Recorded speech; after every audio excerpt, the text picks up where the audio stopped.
నేను నిరాకార జ్యోతిర్బిందు స్వరూపాన్ని శివ్ పరమాత్మ నా తండ్రి.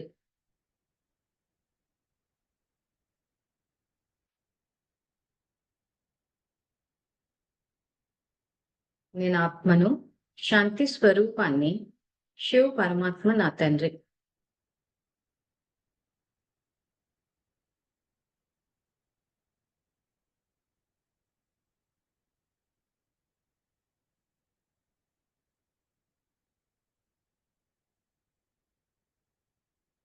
నేను ఈశ్వరీయ విద్యార్థిని, బాబా నాకు టీచర్.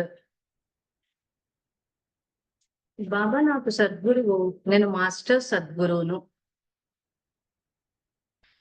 శివ పరమాత్మ నాకు జీవిత భాగస్వామి, నేను శివ పరమాత్మకు జీవిత భాగస్వామిని. శివ పరమాత్మ నుండి బేహద్ పుత్రవాన్ భవ అనే వరదానాన్ని స్వీకరించి నేను జగన్మాతను అయ్యాను. జగన్మాత స్వరూపంలో పిల్లలందరి పాలన చేయటం నా కర్తవ్యం. జగన్మాత స్వరూపంలో పిల్లలందరికీ తండ్రి పరిచయాన్ని ఇచ్చి తండ్రి సమానంగా చేయటం నా కర్తవ్యం. సౌండ్ వస్తుంది ఇక్కడ.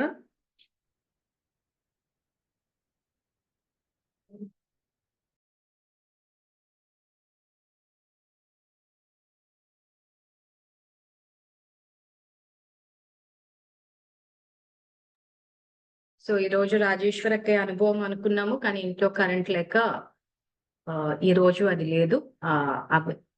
రేపు విందాము రాజేశ్వరక్కయ్య అనుభవము. సో ఇప్పుడు నిన్న మనం ఏదైతే వెంకటరెడ్డి అనే అనుభవం విన్నామో, సో ఇక్కడ అనుభవం వింటే ఏమనిపిస్తుంది అంటే బాబా ప్రతి నిమిషం ఉన్నట్టు కాపాడినట్టు మనకు తెలుస్తూ, అంటే బాబా ఇంటర్ఫియరెన్స్ కనిపిస్తూ ఉంటది. బట్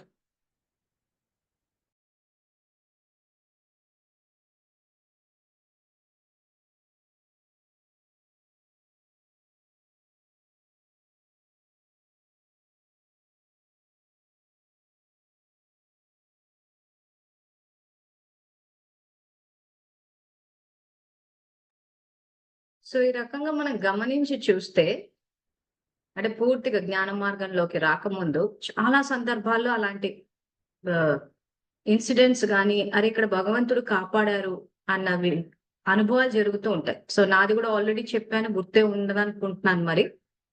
సో ఇది ఎందుకు జరుగుతుంది అని అంటే,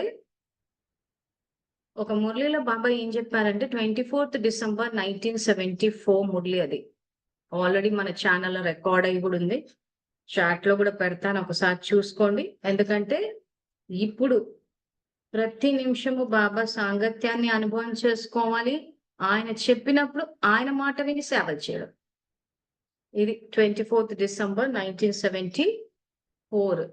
సో పేజ్ నంబర్ 162. సో పుస్తకాలు ఉన్న వాళ్ళు తీసి పెట్టుకోండి, దాన్ని చదువుదాము. ఎందుకంటే ఈ మురళి కనుక మనకు తెలుసుంటే జీవితంలో కష్టాలన్నీ రాకుండా ఉంటే, ఒకవేళ వచ్చిన బాబా సహాయాన్ని తీసుకోగలుగుతారు. So 24th December 1974 page number 162. So ఈ మురళిలో ఏం చెప్పారంటే బాబా చెప్పిన మాట, అంటే ఆయన మాట ప్రకారం విని ఎవరైతే యజ్ఞానికి సంయోగం ఇస్తారో, యజ్ఞానికి సంయోగం వ్యక్తులకి అజ్ఞానానికి యజ్ఞ ద్రోహం కాదు, యజ్ఞానికి సంయోగం ఇస్తారో వాళ్లకు ఒకసారి చేసిన కల్పమంత అంటే సత్యత్రేత యుగాలు ఎలాగో మనం ఇప్పుడు చేసుకున్న పుణ్యం అక్కడికి వస్తుంది. ద్వాపరం నుంచి మళ్ళీ రజో సంస్కారాలు వస్తాయి, మళ్ళీ అక్కడి నుంచి తప్పులు జరిగే అవకాశాలు ఉంటాయి. కాబట్టి అప్పుడు ప్రతి నిమిషం మీ వెంటుండే సంయోగం ఇస్తాను అన్నది బాబా మాట. అందుకే అన్నయ్య జీవితంలో అలా జరిగింది. అంటే ఎక్కడో పోయిన కల్పంలో ఆ రకంగా బాబా మాట విని యజ్ఞ సంయోగం ఇచ్చారు.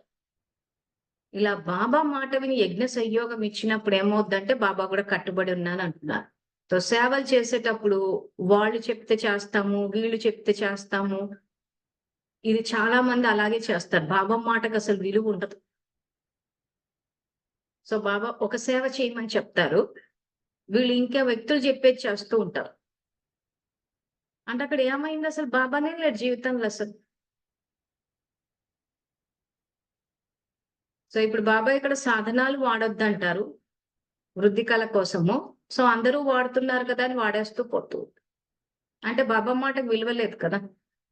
సో బాబా సేవలు చేయమని చెప్తారు. వ్యక్తులు వద్దంటారు. సో వద్దన్నారని చెప్పి మానేస్తారు. తర్వాత బాబా ఇప్పుడు చదువు పూర్తయింది. చదువు యొక్క రూపము, పాయింట్ ఇప్పుడు నడవదు.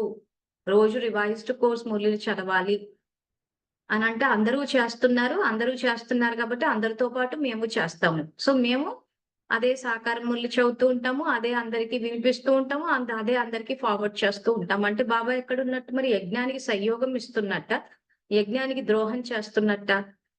సో ఖచ్చితంగా యజ్ఞానికి ద్రోహమే జరుగుతుంది శ్రీమతాన్ని ఉల్లంఘించామంటే. సో ఇది ఏమవుతుందంటే ఇక్కడ చెకింగ్ పాయింట్స్ అన్నది ఎవ్వరూ స్వచింతన అంటే బాబా శ్రీమతాన్ని ఉల్లంఘిస్తున్నామంటేనే అక్కడ యజ్ఞ ద్రోహం కిందకే వస్తది.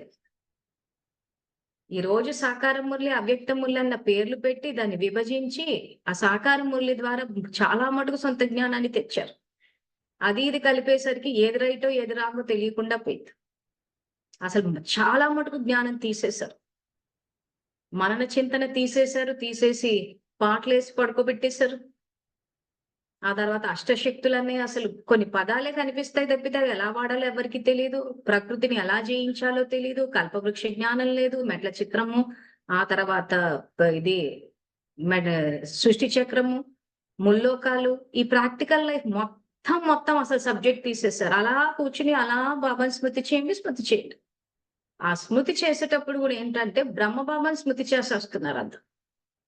సో గ్రూప్ లో కూడా వేసి పెట్టాము. బ్రహ్మ బాబా స్పష్టంగా చెప్పారు, నా నుంచి వారసత్వం రాదు అని చెప్పిన తర్వాత కూడా బ్రహ్మ బాబాని తలుచుకుంటాం ఏమంటే భక్తిలో నంది మీద పెట్టి చూస్తాం కాబట్టి అనేసి అక్కడ రెఫరెన్స్ లాగారు. సో ఇవన్నీ ఏమవుతుందంటే ఇలాంటి పద్ధతులు, బాబా చెప్పని పద్ధతులన్నీ బయటికి తేవడము, పుట్టించడము, దాన్ని ఆ ఫాలోవర్స్ దాన్ని పాటించి చేయడము, ఇవన్నీ యజ్ఞానికి సంయోగం కిందికి రావు, యజ్ఞ ద్రోహం కిందికి వస్తాయి. సో యజ్ఞాన్ని దేనికి రచించారు ఆయన? ఈ రోజు సృష్టిని సత్వోగ చేయడానికి, తమో నుండి సత్వోగ పరివర్తన చేయడానికి. కానీ ఆ యజ్ఞంలో మన స్వభావ సంస్కారాలు, స్వభావము, స్వ అంటే ఆత్మ, భావము అంటే అర్థాలు. సో మన సొంత అర్థాలు తీయడం మానేసి బాబా అర్థాలు తీయాలి.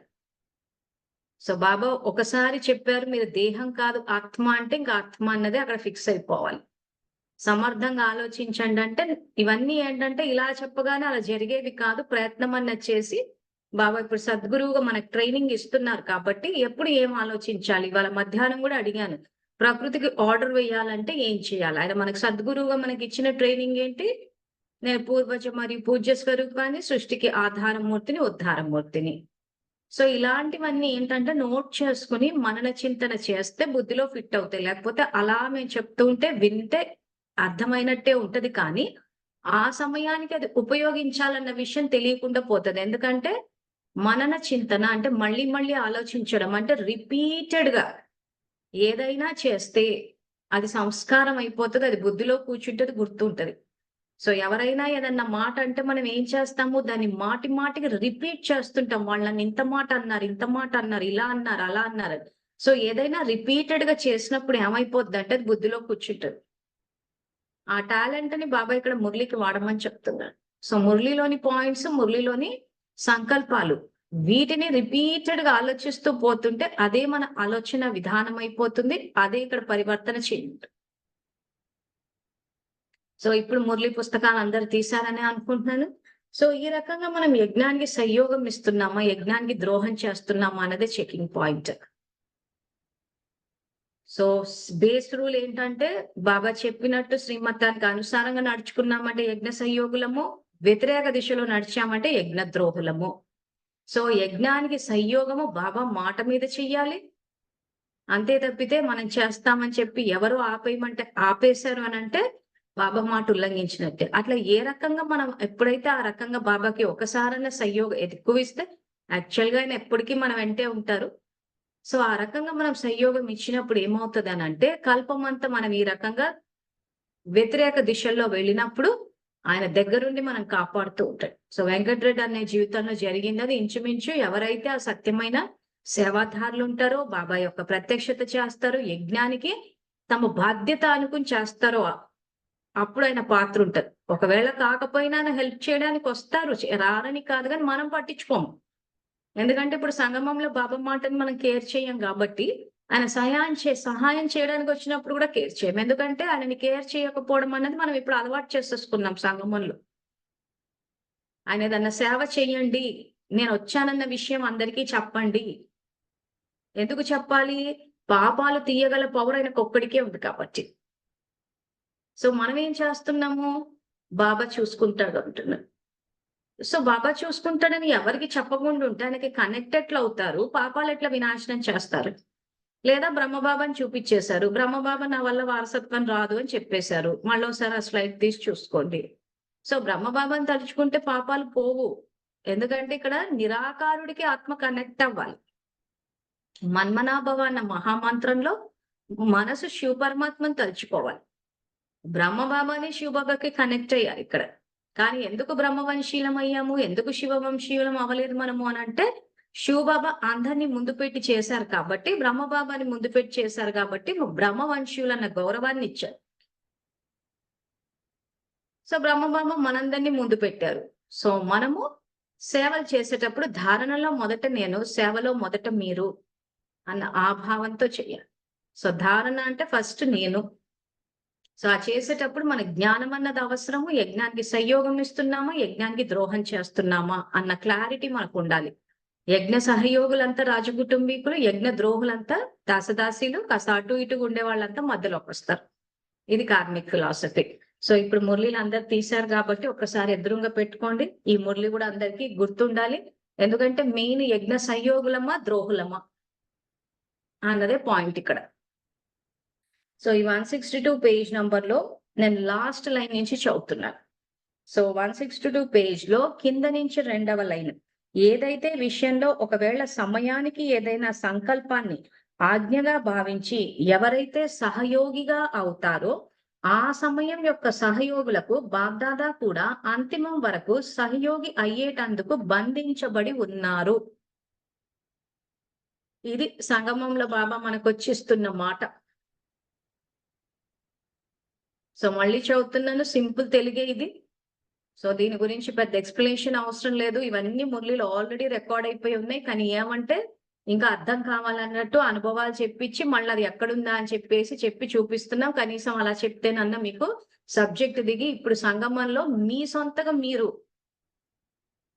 యజ్ఞానికి సహయోగులు అవుతారన్న ఉద్దేశంతో చెప్తున్నా. సో వ్యక్తులు ఉంటారు, అందరూ సహయోగులే. కానీ మాట మనం విలువ ఇచ్చేది మాత్రం శివబాబాకి. శివబాబా ఆజ్ఞ అనుసారం జరగాలి. సహయోగులు ఒకవేళ బాబా శ్రీమతానికి అనుసారంగా చేస్తున్నారంటే సహయోగం ఇస్తాము. శ్రీమతానికి వ్యతిరేకంగా చేస్తున్నారంటే మాత్రం అక్కడికి ఆపేసేయాలి. వాళ్ళ పాపంలో మనం భాగస్థులం అవ్వడానికి లేదు. సో ఈరోజు సాకారం మురళి బాబా శ్రీమతమే తీసేసినప్పుడు ఇంకా అదే చదువుతున్నారు, అదే ఫార్వర్డ్ చేస్తున్నారు, అదే పెట్టినప్పుడు ఏమైతుంది? అజ్ఞానాన్ని అక్కడ వ్యాప్తి చేయిస్తున్నారు. అంటే శివబాబాకి వ్యతిరేకంగా వెళ్ళిపోతున్నారు, యజ్ఞానికి వ్యతిరేకంగా వెళ్ళిపోతున్నారు. ఈ రకంగా వ్యతిరేకంగా వెళ్ళిపోయి మాకు అతీంద్రియ సుఖం రావాలి, మాకు ప్రాప్తులు కావాలంటే ఎట్లా వస్తుంది?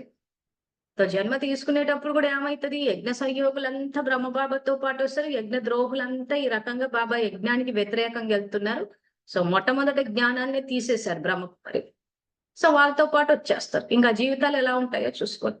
బ్రహ్మబాబా వైష్ణవ వంశంలో వస్తే జీవితం ఎలా ఉంటది? ఇలా యజ్ఞానికి వ్యతిరేకంగా వెళ్ళి పూర్తిగా జ్ఞానాన్ని మార్చేసిన బ్రహ్మకుమారిల వంశస్థుల్లో ఉంటే ఎలా ఉంటుంది? సో ఇది ఎవరికి వాళ్ళు తీసుకోవాల్సిన నిర్ణయం. సో ఇప్పుడు ఏదైనా విషయంలో ఒకవేళ సమయానికి ఏదైనా సంకల్పాన్ని ఆజ్ఞగా భావించి ఎవరైతే సహయోగిగా అవుతారో ఆ సమయం యొక్క సహయోగులకు బాగ్దాదా కూడా అంతిమం వరకు అంటే ఇంకా ద్వాపరం నుంచి బాబా పాత్ర మొదలైపోతుంది. సో ద్వాపరం నుంచి బాబా పాత్ర మొదలవుతుంది. ద్వాపరం నుంచి మన ఓవర్ యాక్షన్ కూడా స్టార్ట్ అయిపోతుంది. ఎందుకంటే ఇంకా రజో స్థితికి వచ్చాము. ఎందుకంటే సతోప్రధాన సతోస్థితి అయిపోయిందంటే ఆ సంస్కారాలు అయిపోయిన తర్వాత మన నుంచి రజో ఏమవుతుంది? ఎమర్జ్ అవుతుంది. ఎమర్జ్ అయినప్పుడు ఏం చేస్తాము? ఓవర్ యాక్షన్ మొదలు పెట్టేస్తాం. పెట్టినప్పుడు బాబా పాత్ర ఇంకా ఆయన మనకి దగ్గరుండి మనల్ని కాపాడుకుంటూ పోతూ ఉంటాడు. సో ఈ ద్వాపరం వచ్చినప్పుడు ద్వాపరాన్ని ఎందుకు ఆపలేకపోయాడనంటే, ఇక్కడ సృష్టిని 5,000 సంవత్సరాలు పెట్టినప్పుడు మనము రికార్డింగ్ చేస్తున్నాం రజు. ఆయన చేయమని చెప్పలేదు. ఆయన సృష్టి 5,000 సంవత్సరాలు, 5,000 సంవత్సరాలు ఎంజాయ్ చేయమనే చెప్పాడు. మనమే రికార్డింగ్ చేసేటప్పుడు మిక్స్డ్‌గా చేసేస్తున్నాం. మొత్తం జ్ఞానంలోకి వచ్చినప్పటి నుంచి సతోప్రధానంగా చేసేసాం అనుకోండి, ఖచ్చితంగా యుగం ఎలా ఉన్నా గాని మన స్థితి బానే ఉంటది. సో ఇక్కడ రికార్డింగ్ చేసేటప్పుడు ఏమైతుందంటే చాలా మంది మిక్స్డ్‌గా చేస్తున్నారు. సో చాలా మంది మెజారిటీ భక్తి మార్గాన్ని ఇష్టపడుతున్నారు. సత్యమైన భక్తులు కూడా దిగుతారు అక్కడి నుంచి. ఆ తర్వాత ఎవరైతే బాబాకి వ్యతిరేకంగా వెళ్లి యజ్ఞద్రోహులున్నారో ఇతర మతాల్లోకి వెళ్ళిపోతారు. సో ఇతర మతాల్లో ఏమవుతదంటే భారతదేశంలోని ప్రాప్తులు అక్కడ ఉండవు. ఇంక మళ్ళీ ధర్మ ప్రవక్తలు వచ్చేస్తారు. మళ్ళీ చెప్పడం మొదలుపెడితే వింటూ పోతుంటారు. ఎడారుల్లో తిరుగుతూ ఉంటారు. మళ్ళీ అక్కడ రోమన్ చక్రవర్తుల పరిపాలన వచ్చేస్తది. ఆ వచ్చినప్పుడు మళ్ళీ జీసస్ వచ్చి చెప్తూ ఉంటాడు. వింటూ ఉంటారు. బన్నులు తింటూ ఉంటారు. పేదరికము, దౌర్జన్యాలు. సో రోమన్ చక్రవర్తుల పరిపాలన ఏదైతుందో ఆ పరిపాలనలోకి వెళ్ళిపోతారు. ఎందుకంటే ఇప్పుడు సంగమంలో అలాంటి పరిపాలనని ఇష్టపడుతున్నారు. బానిసత్వంతో కూడుకున్న పరిపాలనని చాలా మంది ఇష్టపడుతున్నారు. సమానత్వంతో కూడుకున్న సమాజం అన్నది భారతదేశంలో ఉంటుంది. సో ఇక్కడ అవంతి, కోసల ఇలాంటి రాజ్యాలు పెద్ద పెద్ద రాజ్యాలు ఉన్నప్పుడు ఇక్కడి నుంచి మళ్ళీ ఆ బ్రహ్మబాబా అవంతి రాజ్యం నుంచి మళ్ళీ మిగిలిన వాళ్ళు వేరే రాజ్యాల్లోకి వచ్చి ఇక్కడి నుంచి భారతదేశం మళ్ళీ పాడి పంటలతోటి సస్యశ్యామలంగా సుభిక్షంగా ధర్మము రాజ్యం విడిపోయినా ఉంటది కరెక్ట్ గానే. సో అక్కడ ఇలాంటి మళ్ళీ పాఠాలు చెప్పుకోవడము, మళ్ళీ అరాచకాలు ఇవేవి ఉండవు భారతదేశంలో. సో భారతదేశం బానే నడుస్తూ ఉంటుంది. సో ఎవరైతే ఇప్పుడు సంయోగులు ఉన్నారో ఇటువైపు వచ్చేస్తారు.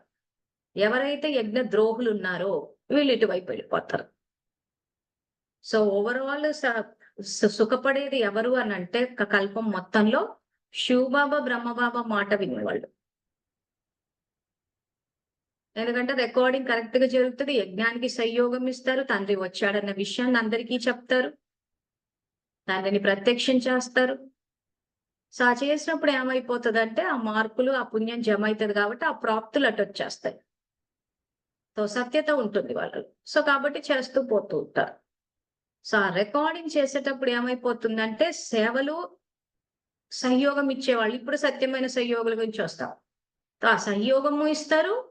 మళ్ళా తర్వాత ఏం చేస్తారంటే కొన్ని సందర్భాల్లో ఈ తమో ప్రధానత రికార్డ్ చేసేస్తారు.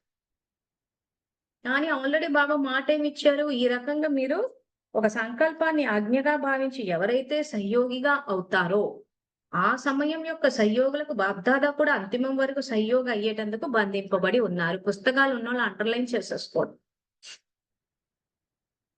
ఎందుకంటే దీన్ని పూర్తిగా ఇప్పుడు సరిదిద్దుకోవాలి. ఫస్ట్ ఆఫ్ ఆల్ మీ ఆత్మలో ఉన్న రికార్డింగ్ ని సరిదిద్దాలి. ఆ తర్వాత ఇక్కడ యజ్ఞానికి సంయోగులు అవ్వాలి, యజ్ఞ ద్రోహులు కాదు.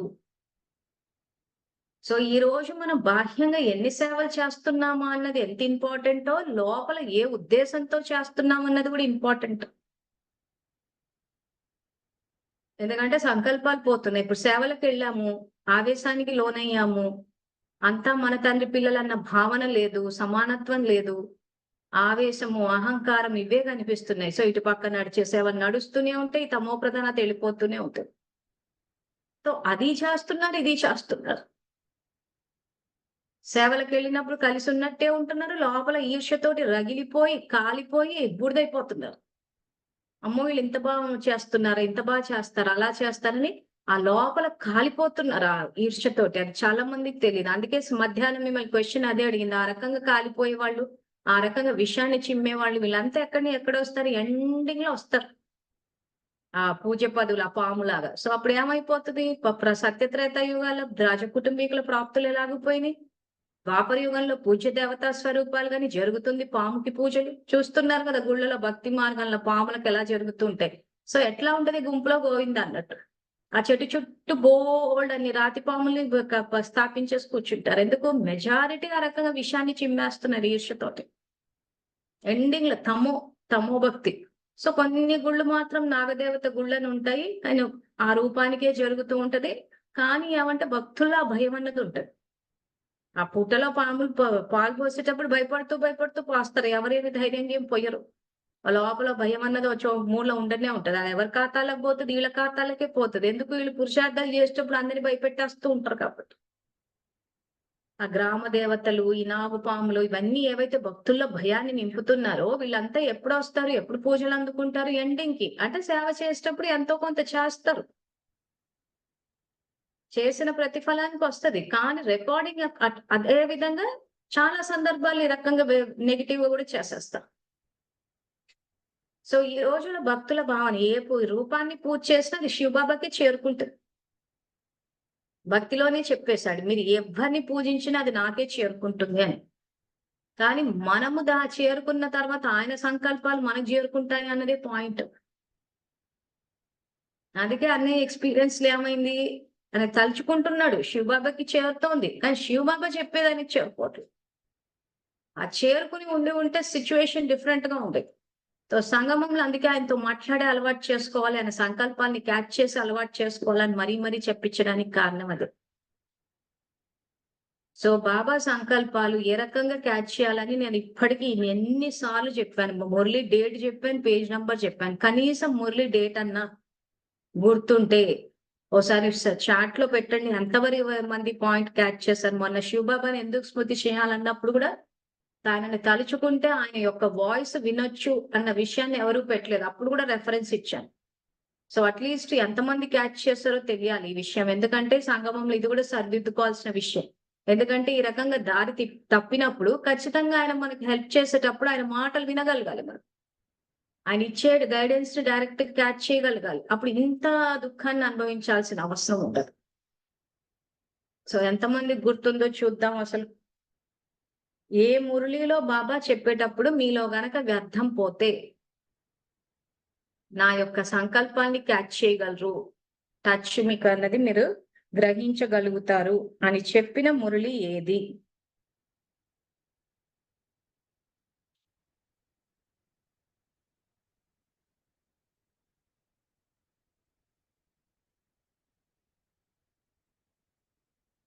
సో, ఎవ్వరూ నోట్ చేసుకోలేదా?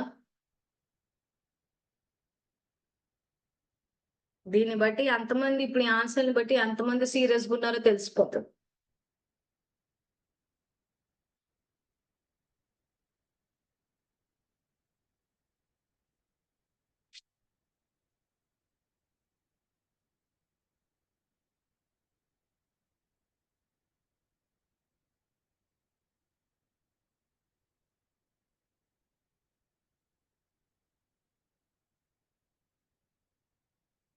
సో, అయిపోయిందా? ఇంక పెట్టేవాళ్ళు ఎవరు లేరా?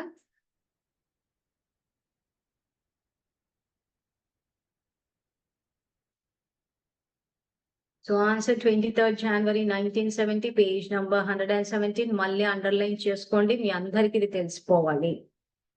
ఇప్పుడు గనక ఆయన యొక్క సంకల్పాలని క్యాచ్ చేసే అలవాటు ఉంటే, ద్వాపరం నుంచి ఆయన మనకిచ్చే సంకల్పాలు, మనకు ఆయన యొక్క ప్రేరణ ఇవన్నీ క్యాచ్ చేయగలుగుతారు.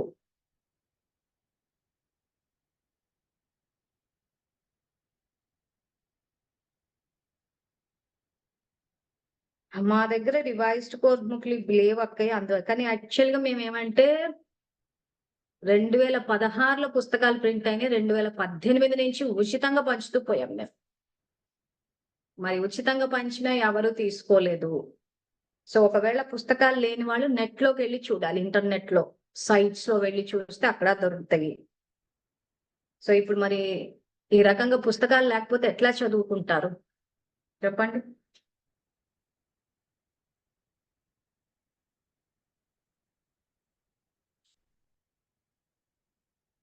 సో, కనీసం ఇప్పటికైనా మించిపోయింది లేదు. రాబోయే రోజుల్లో పుస్తకాలు ప్రింట్ అయినప్పుడు ముందే తెప్పించుకొని పెట్టుకోండి. ఇప్పుడు ఎవరైతే మా దగ్గర పుస్తకాలు లేవన్నారో, యాక్చువల్‌గా అవ్యక్త మురళిల లింక్ అన్నది సేవాదారులు చాలా సార్లు గ్రూప్‌లో పోస్ట్ చేశారు. అవ్యక్త మురళిలు అని చెప్పేసి. మరి ఆ లింక్‌లో ఎందుకు చూసుకోవట్లేదు? పుస్తకాలు లేవంటే ఒక ఇంటర్నెట్ అని ఇంకొక ఆప్షన్ ఉంది. ఆ లింక్ కూడా అందుకే అంటాను కనీసం ఒక నిమిషం కేటాయించండి. కంటెదురుగున్న చేతిలో ఉన్న మొబైల్‌లో ఉన్నయే మీరు క్యాచ్ చేయలేకపోతే బాబా సంకల్పాలను ఏం క్యాచ్ చేస్తారు? కంటికి కనిపించేదే మనం చూసుకోలేకపోతే కంటికి కనిపించని అంత పరమాత్మ యొక్క వాయిస్ ని క్యాచ్ చేయగలుగుతామా? సో ఇప్పటికీ మించిపోయింది లేదు. గ్రూప్ లో కనీసం ఒక నిమిషం కేటాయించుకుని ఏ టైంకి ఏం పోస్ట్ అవుతుందో చూసుకుని మీకు టైం ఉన్నప్పుడే దాన్ని తీరిగ్గా చదువుకోండి. పలానా టైంకి ఇది పోస్ట్ చేశారనో, లేకపోతే స్టార్ మెసేజ్ అనో, లేకపోతే ఇదిగో ఈ రకంగా లింకులు పెట్టినప్పుడు ఆ లింకులు సేవ్ చేసి పెట్టుకోవడము, తెలియకపోతే పిల్లల్ని అడిగి తెలుసుకోవడము. సో మన వైపు నుంచి ప్రయత్నం అన్నది ఉండాలి. తర్వాత ఈ అవ్యక్త మూల్యులు ప్రింట్ అయిన తర్వాత కూడా తాడేపల్లి గూడానికి ఫోన్ చేయండి. ఒకవేళ వాళ్ళు ఫోన్లు ఎత్తకపోతే మీ ప్రయత్నం మీరు చెయ్యండి. వాళ్ళు పిలవలేదు, వాళ్ళు పెట్టలేదు, వాళ్ళు ఎత్తలేదు. ఈ సాకులన్నీ మనం చెప్పుకుంటూ పోయినప్పుడు, కారణాలు చెప్పుకుంటూ పోయినంత కాలం మన జీవితాలు ఇలాగే ఉంటాయి. సో మా పాత్ర చెప్పడం వరకే గాని చేయాల్సింది ఎవరికి వాళ్ళు కాబట్టి. సో ఇప్పుడు ఆన్సర్ పెట్టిన వాళ్ళైతే కరెక్ట్ గా పెట్టారు. కానీ పెట్టిన వాళ్ళు తక్కువగా పెట్టారు. కానీ మిగిలిన వాళ్ళు కనీసం ఇప్పటికైనా నోట్ చేసుకుని పుస్తకాలు వచ్చిన తర్వాత తీసుకుని చూడండి. లేదు అనుకుంటే ఆల్రెడీ మళ్ళీ గ్రూప్ లో లింక్ పోస్ట్ చేశారు. ఆ లింక్ లోకి వెళ్ళి అందులో మొత్తం అన్ని మురళీలు ఉంటాయి. అక్కడన్నా చూసుకుని ఆ పాయింట్స్ నోట్ చేసుకోండి. ఎందుకంటే రివైజ్ చేస్తే గానీ మనకు తెలీదు. ఇలాంటి పాయింట్ సపోజ్ ఇది మనకు తెలియదు. సపోజ్ మనం ఒక సేవ చేయడానికి వెళ్తున్నాము. వెళ్ళినప్పుడు మనం యజ్ఞానికి సంయోగం ఇస్తున్నామో, యజ్ఞానికి ద్రోహం చేస్తున్నామో అన్న విషయం మనకు తెలియదు అనుకోండి. ఆత్మ ఇండికేషన్ వేస్తది. బాబా ఇండికేషన్ వేస్తారు. సో ఆ ఇండికేషన్, ఆ సూచన తీసుకుని మనం అడుగు ముందుకు వేయాల్సి వస్తుంది. లేకపోతే యజ్ఞానికి ద్రోహం చేసేసి అందరు ఎవరికి వాళ్ళు సేవలు చేసేసాం అనుకుంటున్నారు. మెజారిటీ కేసెస్ లో యజ్ఞానికి ద్రోహమే జరుగుతాం. అని అందరూ యజ్ఞ సంయోగం ఇస్తున్నాం అనుకుంటున్నారు. సో ఏంటి దీనికి రుజువు అంటే మనం ఏదైతే సామాజిక దురాచారాలని చెప్పేసి ఏమంటారు వీడియో నంబర్ 4 అది చూసుకున్నా ఈ 6 నెలల్లో మనం మొదటి నుంచి ఏదైతే చూస్తూ పోతున్నామో, ఫస్ట్ మనం చూసిన సినిమా ఇది వాటర్, తర్వాత గాంధీ, ఆ తర్వాత సప్తపది, ఆ తర్వాత ప్రహ్లాదుడి సినిమా. ఈ మూవీస్ ద్వారా మనం ఏదైతే సామాజిక దురాచారాలు ఇవన్నీ రికార్డ్ అయినట్టు తెలుసుకున్నామో, అవి ఎట్లా రికార్డ్ అయినాయి? ఇక్కడ యజ్ఞానికి ద్రోహం చేయడం వల్ల రికార్డ్ అయ్యాయి. అంటరానితనాన్ని తీసుకుంటే ఈ రోజు మేము ఎవరింటికి వెళ్ళము, ఎవరిని ముట్టము, చెయ్యము, ఎవరికి ఆహారాన్ని స్వీకరించము అని అన్నప్పుడు ఇది యజ్ఞ ద్రోహమే కదా. అందరూ మేము నియమాలు పాటించేసి యజ్ఞానికి సంయోగం ఇచ్చామని అనుకుంటున్నారే గాని అది పక్కా యజ్ఞ ద్రోహం అది. ఎందుకంటే ఒక తండ్రి పిల్లలమైనప్పుడు కలిసి అన్నప్పుడు, తర్వాత అన్నం పరబ్రహ్మ స్వరూపం అయినప్పుడు ఆ పరబ్రహ్మ స్వరూపమైన ఆహారాన్ని ఎట్లా తిరస్కరిస్తాము? ఎవరో వండారు చెట్టారు, దేహాన్ని చూడడానికి శ్రీమత్తమే లేదు కదా.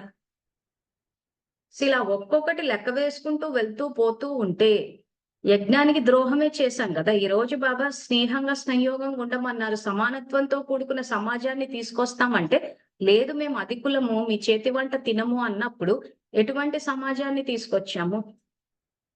సో యజ్ఞానికి అసలు ఎవరైతే ఈ దేహ నియమాలు పాటించారో యజ్ఞానికి ద్రోహం చేస్తున్నామన్న విషయమే తెలియదు అసలు. బాబాని ఆ వ్యతిరేక దిశలో అసలు నిజంగా చెప్పాలంటే దానివల్ల బాబాకి ఏం చెడ్డ పేరు ఏం రాలేదు. అందరూ బ్రహ్మకుమారిలను వాళ్ళ ఫాలోవర్స్ ని అన్నారు, బ్రహ్మకుమారిస్ ఇలా చేస్తారు, బ్రహ్మకుమారిలు ఇలా పెడతారు అని అన్నారే తప్పితే శివబాబాని అయితే ఎవరు ఏం అనలేదు మేము చూసినంత మట్టుకు. ఎవరైనా ఓవర్ యాక్షన్ చేసినప్పుడే ఆమె బాబా ఏం చేస్తాడని చెప్పేసి అంటారే తప్పితే, ఎందుకంటే కొంతమంది పిచ్చి పిచ్చిగా బిహేవ్ చేస్తూ ఉంటారు. మేము ఫలానా గుడిలో దేవతలం అవుతాము, మేము ఫలానా గుడిలో పూజలు అందుకుంటాము, నేను ఆ గుడిలో దేవతని.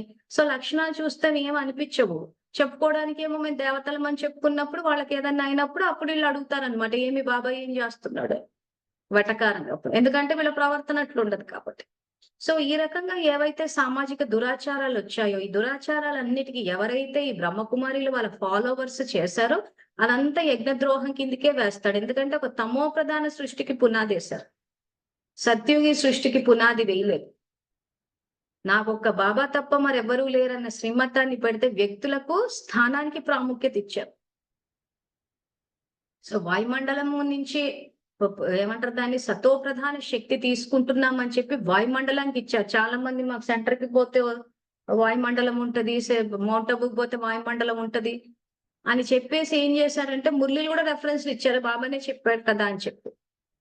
అంటే ఏంటి? అధీన సంస్కారాలు వచ్చేసాయి. ఒక తప్పుడు విధి విధానాలకి పునాది వేస్తున్నామంటే యజ్ఞంలో పాత ప్రపంచం యొక్క పద్ధతులను స్వభావ సంస్థాన స్వాహ చేయమని చెప్తే వాటినే మళ్ళీ రికార్డ్ చేసి చేయడం అనేది యజ్ఞద్రోహమే అది. అంటే వీళ్ళు బాబా చెప్పేది వినరని అర్థం. సో విననప్పుడు ఏమైతది? ఆ ద్వాపరం వస్తది. ఎందుకంటే ఇలాంటి వాళ్ళు కూడా ఎంతో కొంత అయితే సేవ అయితే చేస్తారు. చేయకుండా అయితే ఉండరు. సో ద్వాపరం వస్తది. వచ్చినప్పుడైనా మళ్ళీ వీళ్ళు చేసే ఓవర్ యాక్షన్‌కి అయ్యో! పిల్లలు గదా! అన్న ప్రేమతోటి మళ్ళీ వస్తాడు. కానీ వీళ్ళు గ్రహించలేకపోతారు.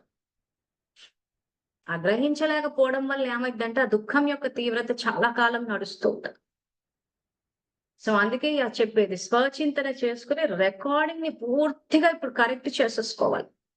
కొంచెం శ్రమతో కూడుకున్న పనే గాని ఏదో ఒక కల్పంలో సరిదిద్దాలి దీన్ని. ఏదో ఒక కల్పంలో సరిదిద్దేసి రికార్డ్ చేసేసామంటే వచ్చే కల్పానికి రిపీట్ కాకుండా ఉంటది. లేదు ఒకవేళ అట్లాంటి పరిస్థితి వచ్చినా గానీ ఇప్పుడు బాబా చెప్పేది వినే అలవాటు చేసుకుంటే అప్పుడు కూడా ఆయన చెప్తారు కాబట్టి వెంటనే పరివర్తన అయ్యొచ్చు. తర్వాత నెక్స్ట్ వాక్యం చదువుతున్నారు. ఒకసారి సహయోగం ఇవ్వడం ద్వారా అంతిమం వరకు సహయోగం తీసుకునే అధికారిగా చేస్తుంది. ఇప్పుడు నేను చదివే వాక్యాలన్నీ ఇంకా మనకు అండర్‌లైన్. అందుకే మురళి కూడా నేను పూర్తిగా చదవటం లేదు. ఎందుకంటే ఈ పాయింట్స్ మీకు అర్థమైతే చాలు. సో ఒకసారి సహయోగం ఇవ్వటం ద్వారా అంతిమం వరకు సహయోగం తీసుకునే అధికారిగా చేస్తుంది. 100 రెట్లు లభించడం ద్వారా శ్రమ తక్కువ, ప్రాప్తి ఎక్కువ ఉంటుంది. మనస్సుతో, తనువుతో అయినా, ధనంతో అయినా కానీ సహయోగికి సమయానికి సహయోగి అయ్యారంటే బాబ్దాదా అంతిమం వరకు సహయోగం ఇచ్చేటందుకు బంధించబడి ఉన్నారు. సో సేవ చేసేటప్పుడు ఏం చెప్తున్నారు ఇక్కడ బాబా? మనస్సుతో గాని, తనువుతో గాని, ధనంతో గాని ఏ రకంగా అయినా కానీ సమయానికి సహయోగి అయ్యారు అంటే, సో ఈ సేవలు చేసేటప్పుడు ఎవరిని చూస్ చేయాలి? శివబాబాని చూస్ చేయాలి, వ్యక్తుల్ని కాదు. సో తనువుతో సేవ చేసినా, మనసుతో చేసినా, ధనంతో చేసినా యజ్ఞ సేవ అనుకుని చెయ్యాలి. బాబాని చూసి చెయ్యాలి. అంతే తప్పితే ఇది వేస్తే మాకు ప్రతిఫలంగా ఏమైనా బెనిఫిట్లు వస్తాయేమో. చాలా మంది అంటే వేసేవాళ్ళు నిజాయితీగా వేసేవాళ్ళు కూడా ఉన్నారు. గుప్త గోపికలు నిజాయితీగా యజ్ఞ సేవ వేసేవాళ్ళు ఉన్నారు. సో వేస్తే ఎలాగో బాబా బంధింపబడని వచ్చేస్తారు. వెయ్యని వాళ్ళు ఇప్పుడు చూసుకోవాలి. అంటే వ్యక్తుల్ని ఇంప్రెస్ చేయడం కోసం అని చెప్పి లోక మర్యాద కోసం ఏమైనా వేశామా? సెంటర్ అక్కయ్యని ఇంప్రెస్ చేయడానికి ఏమైనా వేశామా? మౌంట్ అబూకి తీసుకెళ్ళడానికి ఏమైనా వేశామా? ఈ సేవలు చేశామా? మౌంట్ అబూలో మనకి స్పెషల్ అకామిడేషన్, విఐపి డైనింగ్ రావడం కోసం ఏమైనా చేశామా? సో వ్యక్తుల్ని ఇంప్రెస్ చేయడం కోసం చేస్తే మాత్రం అది వ్యర్థ ఖాతాకి వేస్తాడు, సమర్థ ఖాతాకి వెయ్యడు. ఎందుకంటే అక్కడ బాబా లేరు కాబట్టి. సో బాబాని పక్కకు జరిపినప్పుడు ఏమైతదంటే వ్యక్తులు వచ్చేస్తారు. వ్యక్తుల యొక్క స్వప్రయోజనాలు వచ్చేస్తాయి. ఆ డబ్బు కూడా ఏమైపోతదంటే వ్యక్తుల యొక్క ప్రయోజనాలకు వాడేస్తారు. వాడేసి మేము అమాయకులం, మాకేమీ తెలీదు, మేము బాబా చూసుకున్నారని అనేసి అంటారు. సో బాబా బుద్ధి ఇచ్చాను వాడుకోండి అంటాడు. అష్టశక్తులు ఇచ్చాను వాడండి అంటాడు. సో బాబా చూసుకునేదే ఉంటే ఎందుకు ఈ రకంగా ఉంటది? సో బాబా పాత్ర ఏంటి? స్వేచ్ఛనిస్తాడు ఆయన. జ్ఞానాన్ని ఇస్తాడు, శక్తిని ఇస్తాడు. దాన్ని తీసి వాడుకోవాల్సింది ఎవరు చేస్తే వాళ్ళే పొందుతారన్నది ఇక్కడ రూల్. అంతే తప్పితే మనం అలా కూర్చుని, అలా వేసేసి, చేసేసి పెట్టేసి అంత బాబా చూసుకుంటాడంటే మాత్రం అది సరి అయిన ఆలోచన విధానం కాదది. చేసే ముందు ఆలోచించి చెయ్యాలి. నేను యజ్ఞంలో తనువుని వేస్తున్నాను అనంటే దేనికోసం వేస్తున్నాను? ఇప్పుడు ఈరోజు కూర్చుని సమయాన్ని, తనువుని ఈరోజు ఆరోగ్యం బావున్నా, బాలేకపోయినా ఈ తనువు ఉన్నదే యజ్ఞ సేవ కోసం అని చేయడము. ఆ తర్వాత సమాజ శ్రేయస్సు కోసం, లోక కళ్యాణం కోసం వాడాలి తనువుని. వ్యక్తుల ప్రయోజనాల కోసం కాదు. వ్యక్తులకు చాకిరీ చేయడం కోసం కాదు. సో ఆ రకంగా చేస్తేనే ఇక్కడ ఈ రూల్ అప్లై అవుతది.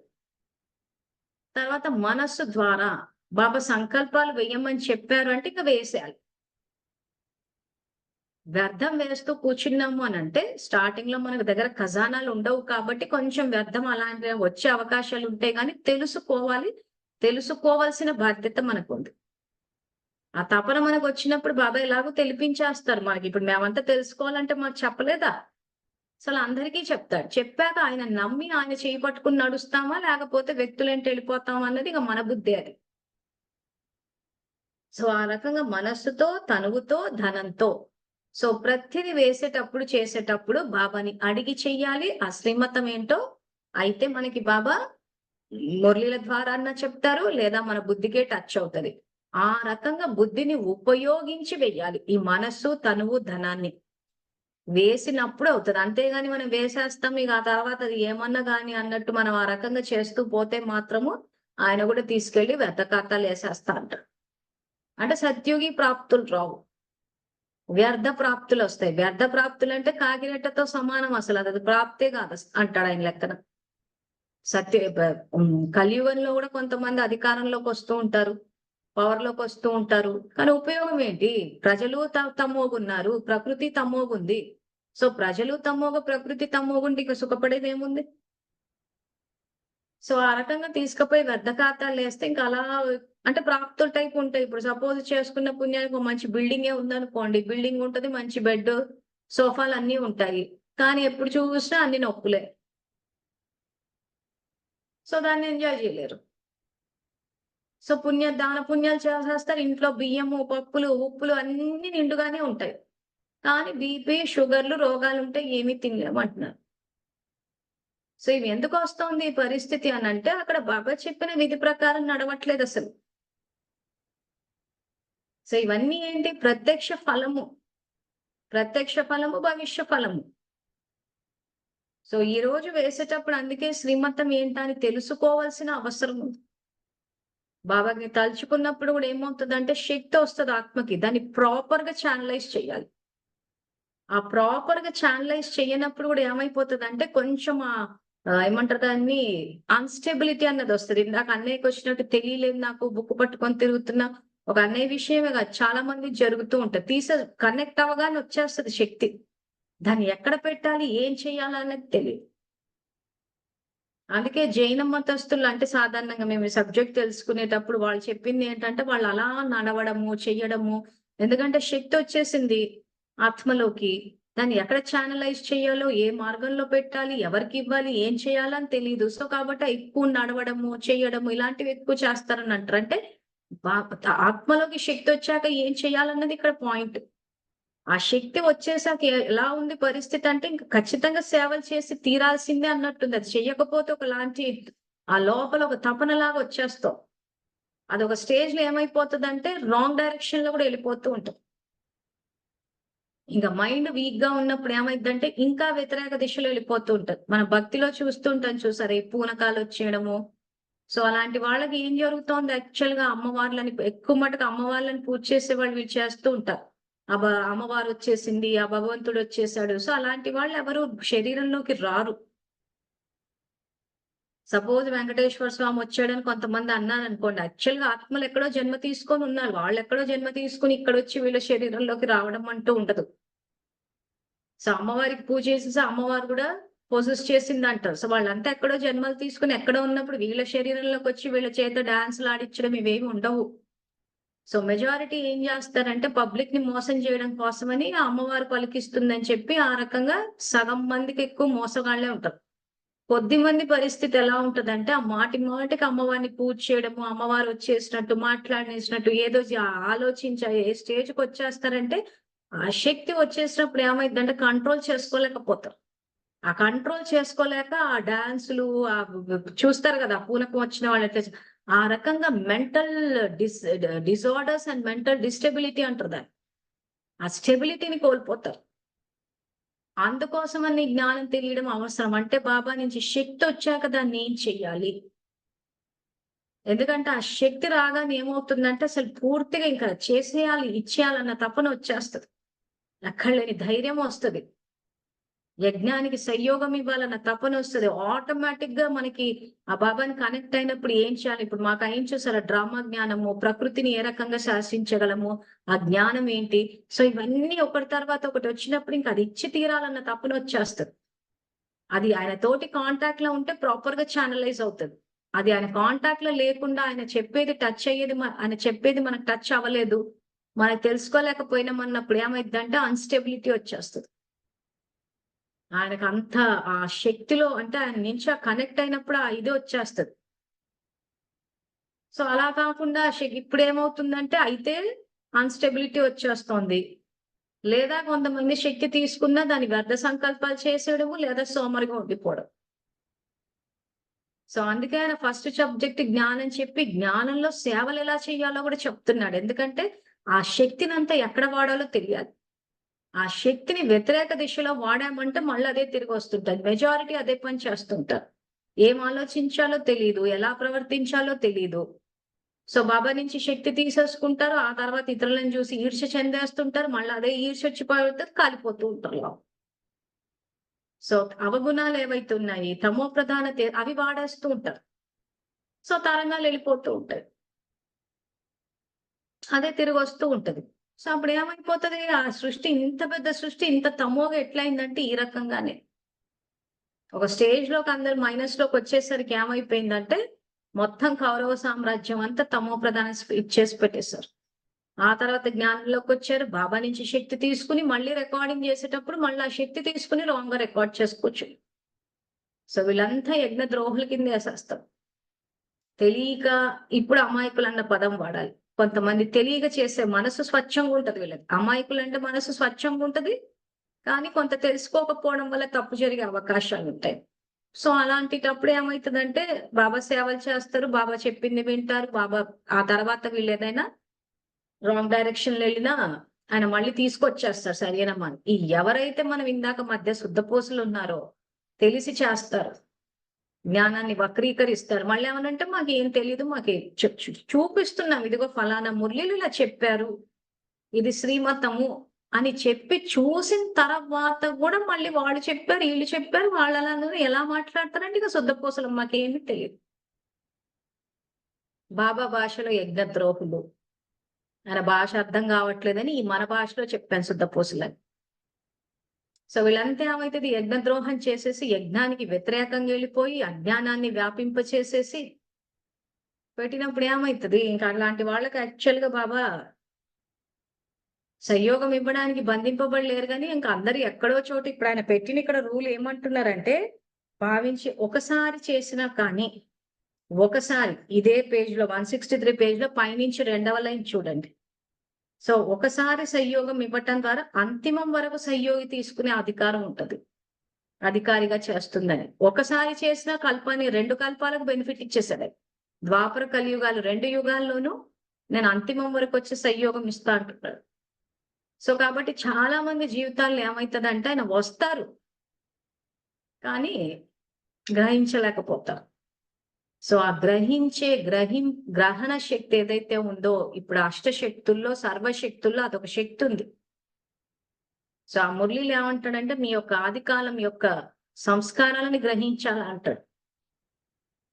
ఆ స్థితి అన్నది ఇప్పుడు సంగమంలో మెయింటైన్ చేయాలి, రికార్డ్ చేసుకోవాలి. ముఖ్యంగా బాబా సంకల్పాలని ఆత్మ యొక్క శక్తి ఏదైతే ఉందో దాన్ని, అంటే అష్టశక్తులు సర్వశక్తులు అది. ఆ తర్వాత బాబా యొక్క సంకల్పాలను క్యాచ్ చేసే అలవాటు ఇప్పటి నుంచి అభ్యాసం చేస్తూ పోవాలి. చేసి ఒక స్టేజ్ లో సహజ స్థితికి వచ్చాలి.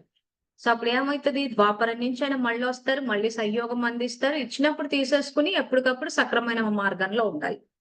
తర్వాత నెక్స్ట్ ఒకసారి సంయోగం ఇవ్వటం ద్వారా అంతిమం వరకు సంయోగం తీసుకునే అధికారిగా చేస్తుంది.